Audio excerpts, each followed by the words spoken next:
हमें कवना काम के उताला, काम के उताला, कवना काम के उताला।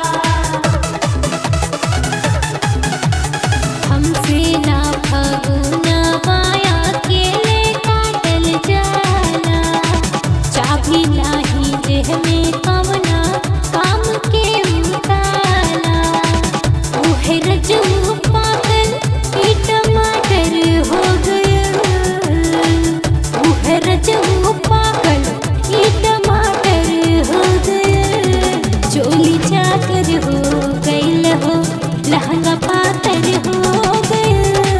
चोली चाकर हो गइल हो, लहंगा पातर हो गइल। सैया गइले बहरा कई दिना कर हो गया, सैया गइले बहरा कई दिना कर हो गया। चोली चाकर हो गइल हो, लहंगा पातर